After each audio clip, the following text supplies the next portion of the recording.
Welcome to Behaviorally Speaking, Leadership for Changemakers, the podcast where leadership meets behavior science and where educators, clinicians, and humans grow. I'm your host, Dr. Esther Bubb, and every week we'll explore the small, powerful behaviors that strengthen teams, inspire people, and create meaningful change. Whether you're leading a classroom, a team, a family, or simply leading yourself, this show is for you. Let's grow together, one intentional behavior at a time.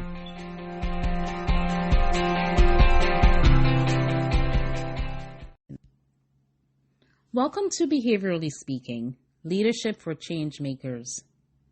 I'm so glad you're here for the very first episode, because today we're starting where all meaningful leadership begins, with self-awareness and with behavior. Today's episode is titled, Leadership is a Behavior, Your Personal Leadership Blueprint. Many people think leadership is about charisma or confidence or having a certain personality. Some people think it's tied to a title so that once you become the leader, the skills magically appear. But here's the truth, and it's one of my favorite things about being a behavior analyst. Leadership is a behavior. Let me repeat. Leadership is a behavior. It's something you do, not something you are. That means leadership is observable. It's measurable. It's teachable. And most importantly, it's shapeable. So today, we're building your personal leadership blueprint, the foundation you'll use to grow as a leader in the classroom, in a clinic, in your teams, and even in your family. So let's dive in. Let's start with what ABA teaches us about leadership. When we look at leadership through a behavioral lens, everything becomes clearer. In behavior analysis, we define behavior as anything a person does that can be observed and measured in the given context. Leadership is no different. So instead of thinking about leaders as born or not born, we zoom in on the small actions that make someone effective. And when you look at leadership that way, you start to see patterns. Leaders listen actively, not to respond, but to understand. Leaders set clear goals so their teams know where they're headed.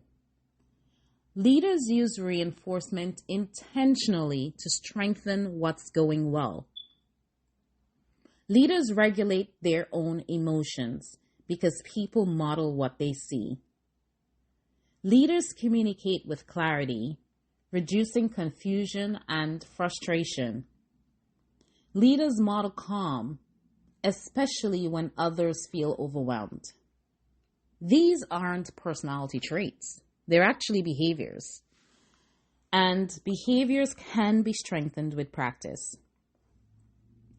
Applied behavior analysis gives us incredible tools for shaping leadership. Tools like reinforcement, self-monitoring, antecedent strategies, modeling, prompting, feedback.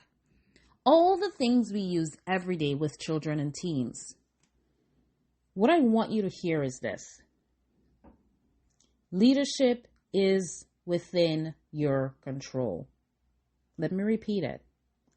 Leadership is within your control. It's dynamic, it's adaptable, and it's built moment by moment. So take a breath, because that means you get to choose the kind of leader you become. Let's look at 5 microbehaviors of effective leaders. We're going to get practical.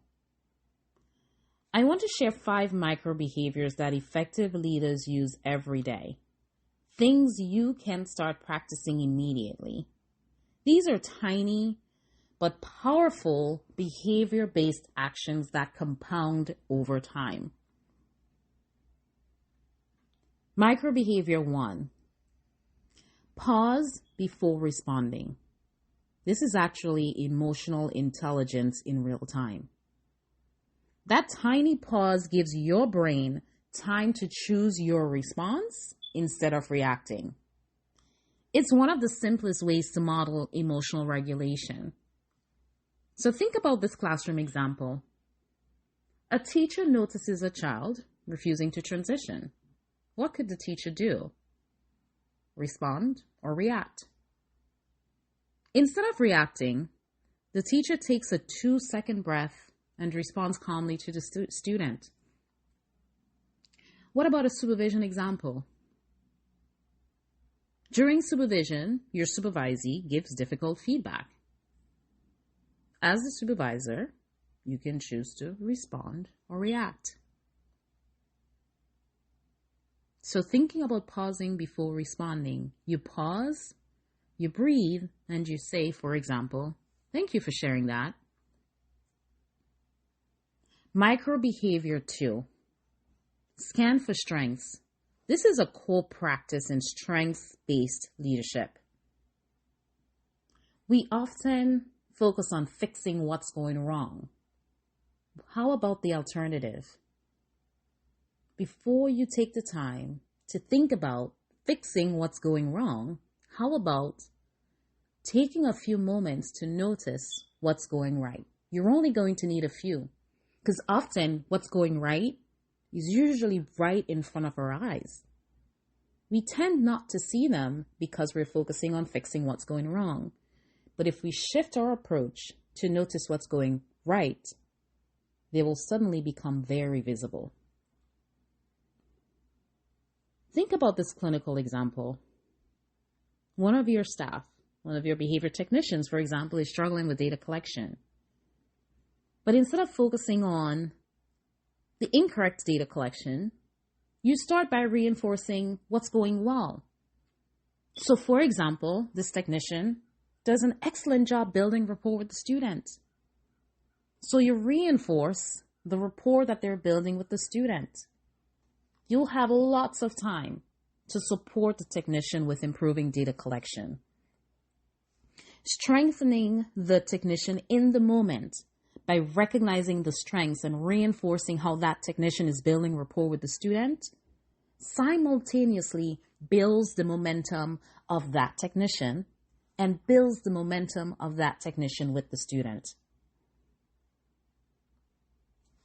Microbehavior 3. State expectations clearly. This is really all about antecedent management, right? Being clear with your antecedents. Whatever the expectations are that you set, ensure that you're stating them and explaining them clearly. As you may know, confusion is one of the biggest barriers to performance. If an instruction is unclear, it's more likely than not that the implementation of that instruction will be different than what you expected. Clear expectations increase success and consequently decrease frustration. So here's an example from a team meeting. So instead of saying, make sure communication stays consistent, say, for example, please send parent updates by 3 p.m. daily using the team template. Now that's very clear, very simple, and decreases the likelihood that the person receiving your communication will misunderstand what you're saying, will do something differently than you're expecting, and also make it more likely that the person will then be reinforced by completing the expectation as you stated. So state expectations clearly. Microbehavior number 4. Reinforce progress, not perfection. Again, we think about the fact that none of us is perfect. We grow day by day, moment by moment. We shape our behaviors. We shape our growth. And we have the responsibility to shape the behaviors of those that we lead. So we reinforce progress, small steps, baby steps, systematically. As behavior analysts, we know how shaping works. So similarly, leaders who reinforce small improvements build confident, motivated teams. Even graph it. Graph the progress. Show it to your teams. Show it to your supervisors. It builds momentum. It builds confidence. So for example, a paraprofessional in your team improves from 30% fidelity to 50% fidelity. You wouldn't say, we still need you to get to 80%. Instead, you might say, great improvement. Let's keep building on this. I like how you're making progress. Microbehavior number 5, reflect daily. So again, that behavior analytic approach of self-monitoring. That professional approach of being a reflective practitioner. Spend 2 minutes, even at the end of each day, asking yourself questions like, what leadership behavior did I do well today? And what's one behavior I want to strengthen tomorrow? And that's it. It really doesn't take a lot of time to reflect daily and self-monitor your behaviors as a leader. Self-reflection really is a powerful behavior change tool, and practicing these 5 micro behaviors consistently will transform how you lead and how people experience you. Let me repeat that. It will transform how you lead, but also, and perhaps more importantly, how people experience your leadership. So again, those 5 micro behaviors. Pause before responding. Scan for strengths. State expectations clearly. Reinforce progress, not perfection. And reflect daily.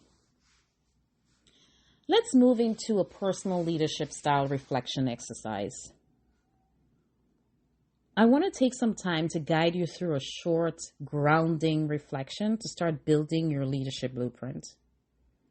If you're driving or walking while you're listening, just think through the questions. If you're in a safe place where you can write, feel free to jot your answers down. Question 1. What drives me as a leader? What drives you as a leader? What drives us as leaders? Your why shapes your behavior. So what drives you? Is it impact? Is it equity, connection, service, growth? Let whatever comes to mind rise to the surface as you reflect. What drives me as a leader? Question 2 for your reflection.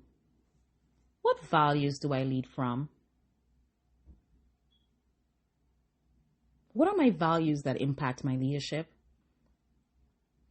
Think about the values that feel most central to you.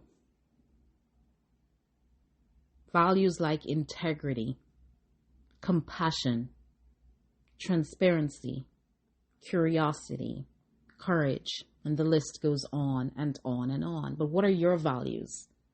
Which values are most central to you? Which values resonate with you the most? Which values influence your leadership the most? Once you identify those values, they become your compass. They form the foundation of your leadership compass. Reflection question 3. What behaviors align with the leader I want to be? What behaviors align with the leader I want to be? Not traits, behaviors. Observable, measurable behaviors. Maybe those behaviors that are aligned are things like being more present in conversations. So avoiding those distracting thoughts and remaining present with those who are speaking to you while you're engaged in conversations. Delegating with trust. So delegating, but being okay with letting go and trusting that the people you delegate those tasks to can complete them. Giving timely feedback. Behavior change is most likely to occur when the feedback that reinforces the behavior occurs as immediately as possible to the behavior that occurs. So whatever feedback you have, give it as timely as you possibly can give that feedback. Remain calm in conflict. This could be difficult, but the more you practice, the more it becomes second nature. Stay calm. Think about pausing before you respond. Use data to make decisions. Ground your practice in data-based decision-making, data-based leadership. Collect the data and let the data speak to the outcomes. Let the data speak to your decisions. Let the data speak to your feedback. Let the data speak to your recommendations. Model vulnerability. It's okay to be vulnerable. It's okay to be candid. It's okay to be honest. You will learn that the more you're vulnerable, the more you demonstrate your vulnerability, the more you build trust. The more people trust you, the more people come to you, the more people talk to you, the more people believe in you. So, those were just examples, but pick a few as you reflect that feel true for you, that feel true to you, that reflect who you are as a person and who you are as a leader.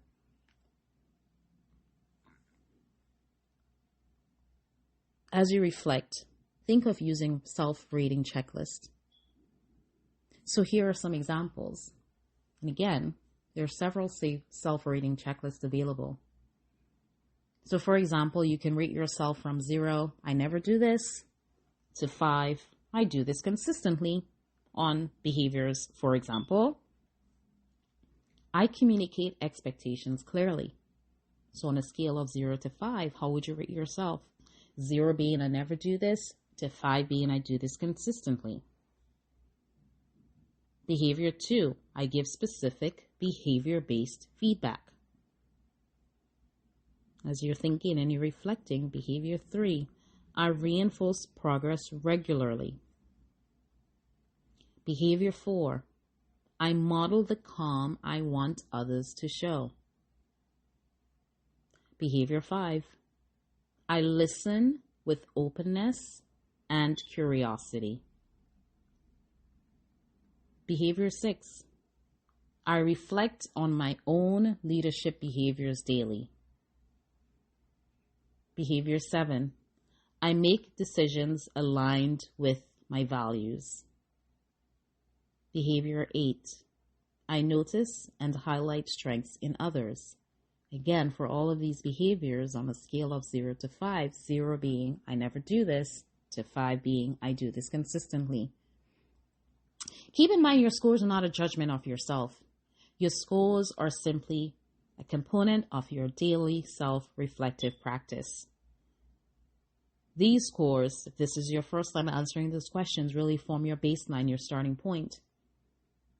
So as a behavior analyst or as a listening practitioner or as a listening individual, track the data. Are you making progress? The data from your self-assessment, your self-checklist, becomes the foundation of your leadership blueprint. Let's move on to the call to action. As I wrap up this episode, I want to invite you to take the next step. Write your personal leadership mission statement. Write your personal leadership mission statement. This is a critical first step as a leader. This is actually an assignment I have my students complete.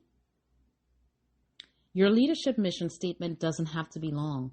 It just has to be yours. That's all. Just yours. What is your personal leadership mission statement? So a statement could be, I lead with clarity, compassion, and consistency, strengthening others through intentional behavior. Another example could be, I create environments where people feel seen, supported, and set up for success. Whatever that statement is, let it reflect who you want to be and the behaviors that will get you there. Again, whatever your statement is, whatever your personal mission statement is, allow it to reflect who you want to be and the behaviors that will get you there. And next time, join me for episode 2, where we go deep into one of the most powerful leadership tools we have, positive reinforcement. Not the sticker chart version, right? The real scientific relational version that transforms teams. I'm excited to continue this journey with you.